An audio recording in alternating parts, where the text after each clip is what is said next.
My name is Mahmood Ahmed. Age is, I was born in 1936, so I think age is about 80 or 90s or in between.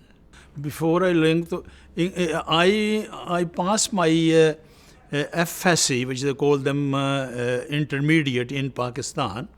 When I passed this, my intermediate, now I was looking for a job. And suddenly, Margaret Thatcher, she visited Pakistan, and I went to see one of her public meeting, and there she said, "Why don't you come to our sunny Birmingham?" So I was the person who was looking for a job. I thought, well, let's try it. Let's go to the Birmingham. I went to the British Embassy, got my passport. Within a week, got my passport. Then I took the air ticket and came to England. This is how I started. Then when I came to England, then I wandered around to see sunny Birmingham. Then I went to Manchester, from there to Bolton, and then there I stayed there with a friend of mine. When I was staying there, they said, "Would you please you have stayed enough with us, go to find some job." And there, I looked through the map, and I said, "Let's go to the Wales." I started from Bolton, came to London. From there, I changed a train. Then I thought I was coming to Wales. When the train came in Swindon, it was one of the evening and was raining. And I thought, let's get off here. In where I'm going, my mother is not there. Just get off here, stay there. It was an evening, and I said to a taxi driver, "Would you take me some Asians?" He said, "Which Asians?" I said, "Well, Pakistanis." He said, "No, there are some Indians there." I said, "Then take me to the Indians." Then he took me to I think it was the Goose Street. I went there, and he was very nice Indian. He said, "Come in, Bhai Sahab, come inside, come inside." So I sat there, and from there my life started from Swindon. So I decided I'm going to stay in Swindon.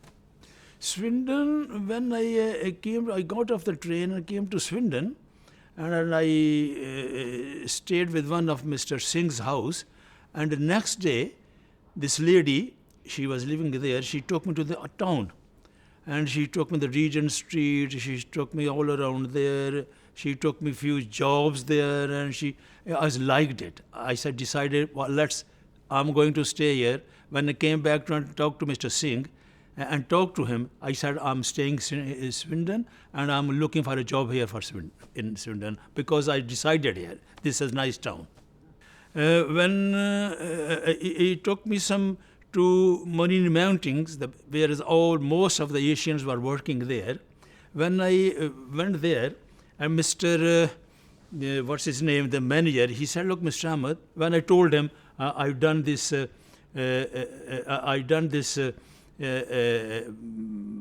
intermediate education in Pakistan, and he said, "Look, Mr. Ahmed, the people working on the machines, their hands are black, their mouth are different. So are you working?" I said, "No, I don't." But he said, "You can't do it."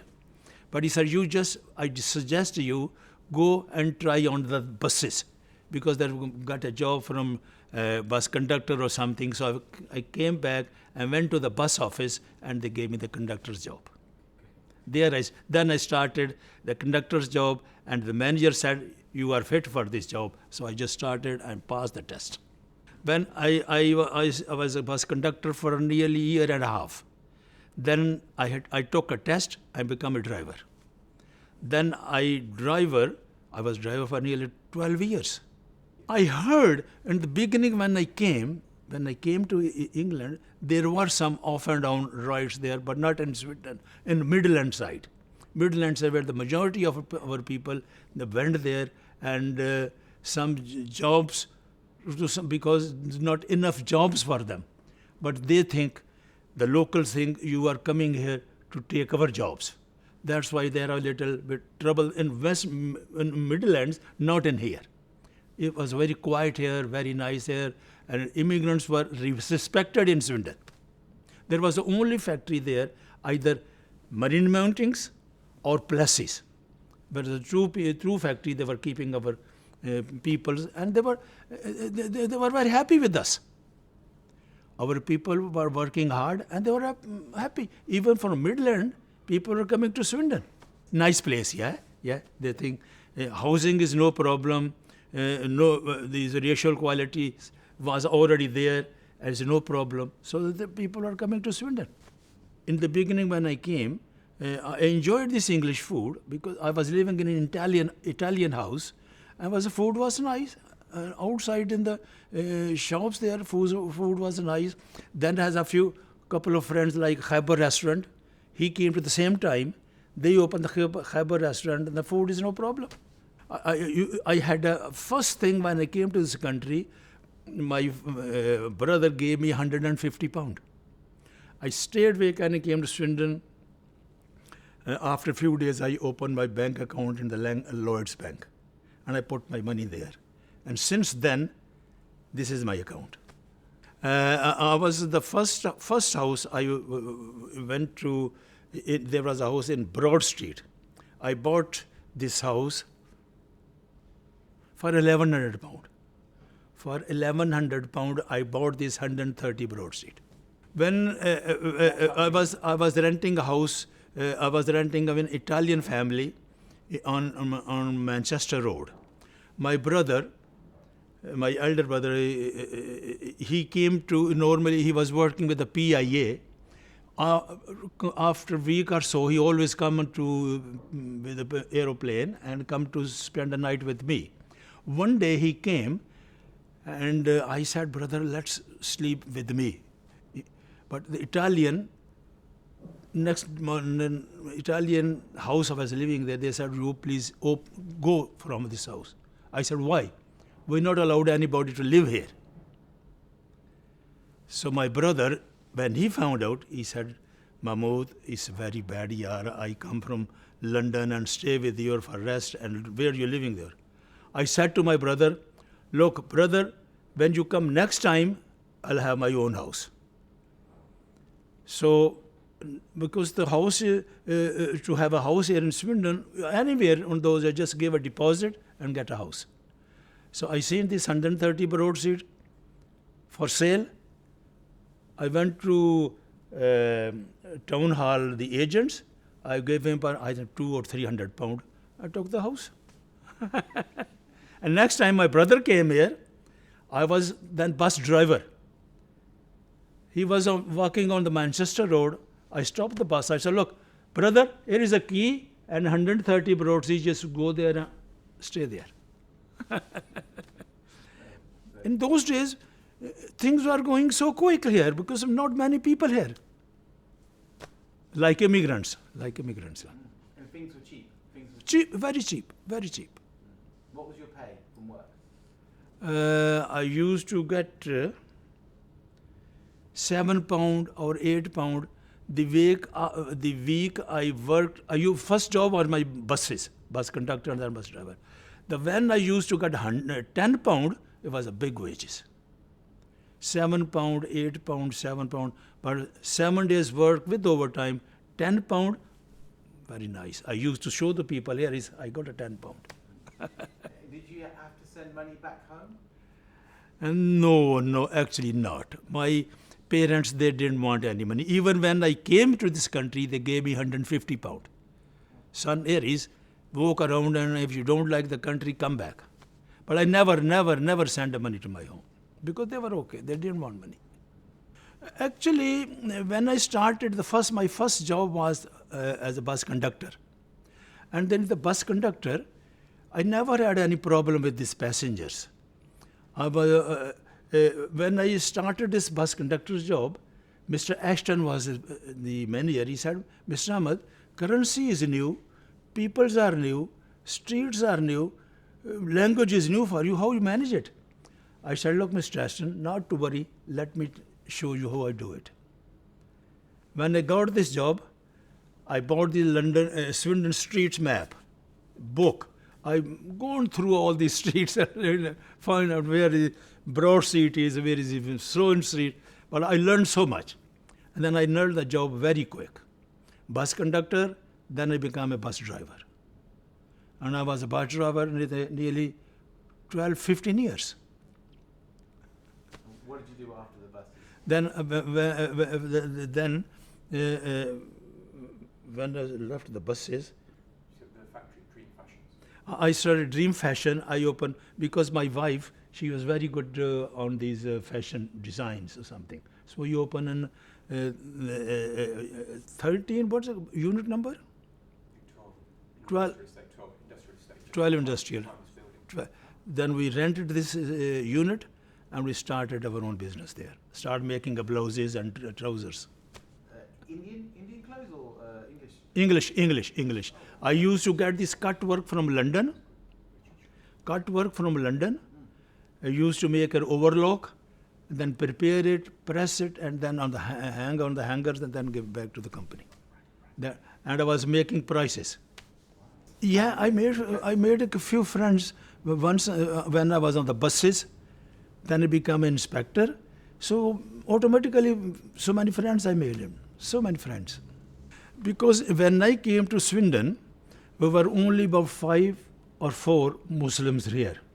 We did not, we can't afford to have a big mosque there. Then we had a house, not a house, somebody's house, we using one room for the mosque as a mosque, because there were only 5 people. When slowly, the community is becoming, people start coming from Middle End, because there's so much jobs here, no housing, no problem. Then we bought a house. This house, we started using it as a mosque. And our imam was living in the house as well. That's what we started. But by the grace of God, now we got 3 mosques in Swindon. Yeah. England is living very, very different from Pakistan. Pakistan, first of all, here the people they do not know what is lies or cheating or something. You have to be very straightforward with the people. Tell the truth. And you expect, if you start, if they find out you are telling a lies to us, you becoming clever from us, they don't like it. From there, I learned the main lesson, tell the truth. That's what it is I learned first. I'm mixed. I can't forget my Pakistanis, because my family is there. Though my children are here, I'm married here and children are here, but still my whole families, all my relations, all they are in Pakistan. I always try to go even once a year to Pakistan to see them. I went to Pakistan and I married she's my cousin, because we don't mind, within relations we try first and then we go outside. I married my wife and we stayed there about 6 months in Pakistan, then we came together in England. And we in here and off and down, both of us or one of us go to Pakistan. Right. Children all born in England. The thing is, children, they have learned everything from outside. Society taught them everything. In school, they learn how they're at home, because they play with the children, English children. So that's why they have adopted the English atmosphere. And I think from slowly, they adopted this culture, and Pakistani culture, more or less, they do not know, because they never been to Pakistan, just once or twice, just as a visitors, and come back. So therefore, they are adopting the English culture, English way of life, English is there. And how do you deal with that? Is that okay with you? It's okay. If they are happy, I'm happy. But off and on, when I go to Pakistan to see my relations, my parents are not there, my brothers, sisters, so they go there, they're very happy there. For a few days, visit there, they're very happy. It takes some time, but I don't mind to change from 100% from their life to this life. Because I felt like this life is better than the other life. So that's why I adopted this one, and my children are also adopting this life. The main thing I just said, always tell the truth. Always tell the truth, and do not hide anything from your parents. Whatever you think, tell your parents. Don't hide it. Do whatever you've done wrong or right. That's the main thing I always tell to my children, and my children say, yes, Dad, it's okay, fine. When at the time of Margaret Thatcher, I think they said that there was as the immigrants start coming here, especially in Midland, like there was they become problems, because the locals were saying to immigrants, you are taking our jobs, and there some trouble started. This trouble started in Midland, because there were majority of the people were coming in Midland because all the industry was there. And then government want to do something, and they started a new department like the racial equality councils. Racial equality council they have made in every town and cities to look after their relations. So in there, we had one in Swindon as well. Mr. Lee was the racial equality officers here.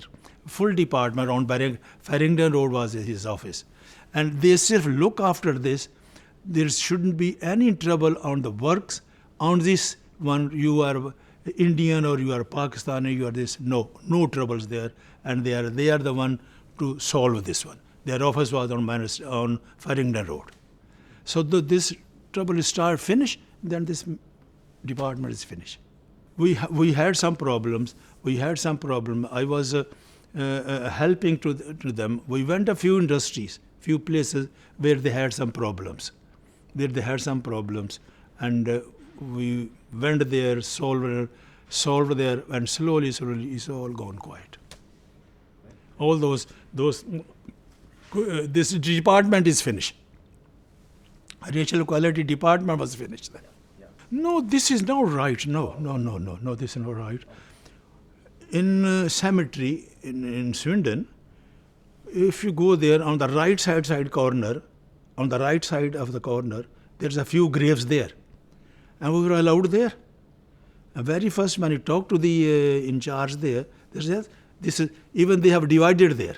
This is your place. I was first, when I came to England, I went to Bolton, near Manchester place is Bolton. There I was staying with some friends, and one day they said, I said, enough, you go and find your own place. When I took the map, I looked through there and said, let's go to Wales. I started from Bolton, Manchester, London, and from there I was going to Wales now. But when the train came Swindon, it was raining, and evening I said, let's get off here. I got down in Swindon, came out, and went to one of my taxi driver. He took me one of the Singh's house. I stayed there. And from there, he had a girlfriend, English girlfriend. She took me next day to the different industries. You were the first one. You were the first Pakistani. I was the first Pakistani. Oh yes, first Pakistani in Swindon. First Pakistani in Swindon.